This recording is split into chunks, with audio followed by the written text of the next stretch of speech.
मेरे प्यारे बहन भाई और मित्रों, कैसे हो आप? आज हम बात करने वाले हैं ओरिफैक्स 500 mg कैप्सूल के बारे में। इस कैप्सूल के क्या फायदे क्या नुकसान है, इस में पूरी जानकारी जानने वाले हो। चलिए दोस्तों वीडियो स्टार्ट करते हैं। तो आप इसको बैक्टीरियल इन्फेक्शन में भी आप इसको ले सकते हो, या फिर यूटीआई इन्फेक्शन हो गया है उसमें भी आपको डॉक्टर इसको लेने की सलाह दे सकता है, या क्लेम आइडिया हो गया है उसमें भी डॉक्टर इसको लेने की सलाह दे सकता है, या फिर वैगिनल डायसिस होना उसमें भी आप इसको ले सकते हो, डॉक्टर इसकी सलाह दे सकता है, या गोना होना इसमें भी आप इसको ले सकते हो, या पीआईडी होना इसमें भी डॉक्टर आपको लेने की सलाह दे सकता है। और इसी के साथ साथ दोस्तों महिलाओं के कमर दर्द होना या फिर उनके पिछले स्पाइन के हिस्से में दर्द होना उसमें भी डॉक्टर इसको लेने की सलाह दे सकता है। और इसी के साथ साथ दोस्तों डॉक्टर इसको यूरिन इन्फेक्शन में भी दे सकता है। और इसी के साथ साथ दोस्तों सर्विटाइटिस में भी डॉक्टर इसको दे सकता है। और इसी के साथ दोस्तों रेस्पिरेटरी इन्फेक्शन क्लेमिडियल में भी डॉक्टर इसको देने की सलाह दे सकता है,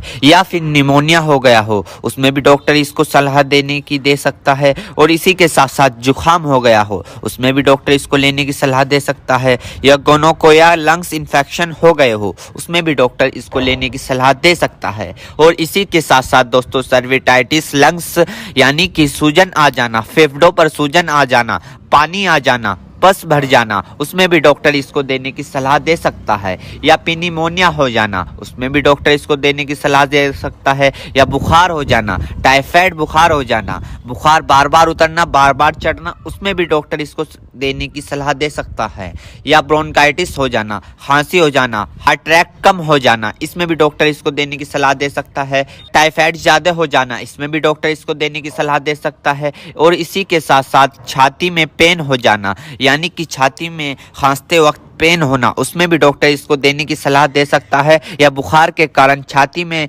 दर्द हो जाना उसमें भी डॉक्टर इसको देने की सलाह दे सकता है, या फिर ब्रोंकाइटिस यानी कि सांस की नली में सूजन और ऐंठन सपन हो जाना इसमें भी डॉक्टर इसको देने की सलाह दे सकता है, या फिर टाइफाइड फीवर हो जाना। टाइफाइड फीवर में होता क्या है, मांसपेशियों में दर्द होने लगता है, हाथ पैरों में जलन सी महसूस होने लगती है, इसमें भी डॉक्टर इसको देने की सलाह दे सकता है। ये भी वहां पर काफी अच्छा फायदेमंद देखा गया है। या दोस्तों फिर दोस्तों ईएनटी इन्फेक्शन हो जाना यानी कि आपके कान में अगर माद आ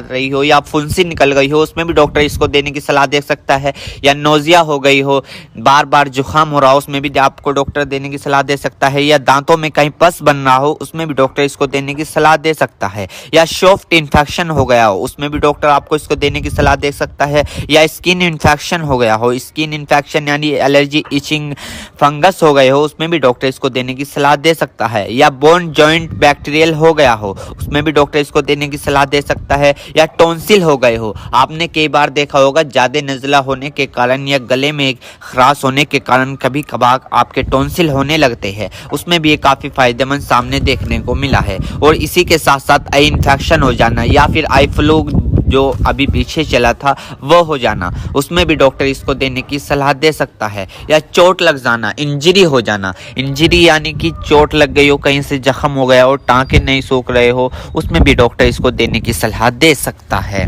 दोस्तों अर्थराइटिस जॉइंट सूजन होना यानी कि जब अर्थराइटिस होता है उनमें सूजन आ जाती है उसमें भी डॉक्टर इसको देने की सलाह दे सकता है। और इसी के साथ साथ स्किन इन्फेक्शन हो जाना, छोटे छोटे टिक के इन्फेक्शन हो जाना उसमें भी डॉक्टर इसको देने की सलाह दे सकता है, या फिर आईवी इंजेक्शन लगाया हो, कैनुला लगाया हो, कैनुला निकालने के बाद उसका काम कंप्लीट होने के बाद वहां पर सूजन आ गई हो उसमें भी डॉक्टर इसको देने की सलाह दे सकता है, या फिर इंजरी हो जाना, हार्ड इंजरी हो जाना उसमें भी डॉक्टर इसको देने की सलाह दे सकता है, या फिर ऑपरेशन के बाद टांके कटने के बाद वहां पर सूजन सी आ जाना उसमें भी डॉक्टर इसको देने की सलाह दे सकता है। एक बीमारी है दोस्तों मिडल ईयर इन्फेक्शन, इसमें भी आप इसको ले सकते हो, इसमें भी डॉक्टर आपको देने की सलाह दे सकता है, या फिर दोस्तों मिडल ईयर इन्फेक्शन हो जाना इसमें भी डॉक्टर इसको देने की सलाह दे सकता है। मेरे प्यारे बहनों भाइयों, आपको दो बात विशेष रूप से ध्यान रखनी है। नंबर 1, अगर आप इस प्रोडक्ट का यूज कर चुके हैं और आपको कोई भी परेशानी या किसी भी तरह के का अन्य साइड इफेक्ट दिखा है तो घबराए नहीं, तुरंत इस प्रोडक्ट को लेना बंद कर दे और अपने डॉक्टर से संपर्क करें। नंबर 2, किसी भी प्रकार की अन्य मेडिसिन या किसी भी अन्य प्रकार का कोई भी प्रोडक्ट अपने डॉक्टर के सलाह के नहीं लानी चाहिए, क्योंकि मरीज की, पेशेंट की उम्र अकॉर्डिंग अंदर बॉडी में क्या चल रहा है, क्योंकि दोस्तों हर आदमी के अंदर अलग अलग हार्मोन्स होते हैं। उनके हार्मोन्स के ऊपर, उनकी उम्र के ऊपर, उनके वजन के ऊपर उनकी जांच करवाने के बाद डॉक्टर दवाइयां देता है। इसलिए दोस्तों पहले अपने डॉक्टर से परामर्श यानी कि संपर्क करें, क्योंकि दोस्तों जान है तो जहां है, वरना सब मिट्टी समान है। उम्मीद करता हूं दोस्तों अब आप समझ गए। तो दोस्तों यूरिपैक्स 500 mg कैप्सूल की इन्फॉर्मेशन, फुल जानकारी है। दोस्तों अगर आप हमारे चैनल पर नए हैं तो चैनल को सब्सक्राइब करें और इस वीडियो को ज्यादा से ज्यादा शेयर करें। थैंक यू, धन्यवाद। चेतावनी, इस वीडियो में दी हुई जानकारी इंटरनेट से ली गई है। हम इस वीडियो में किसी भी दवाई का प्रचार नहीं करते। किसी भी दवाई का उपयोग करने से पहले एक बार अपने डॉक्टर से पूछें। अगर आप इस वीडियो को देखकर किसी दवाई का उपयोग करते हैं और आपको कोई साइड इफेक्ट होता है तो उसमें हमारी कोई जिम्मेदारी नहीं होगी।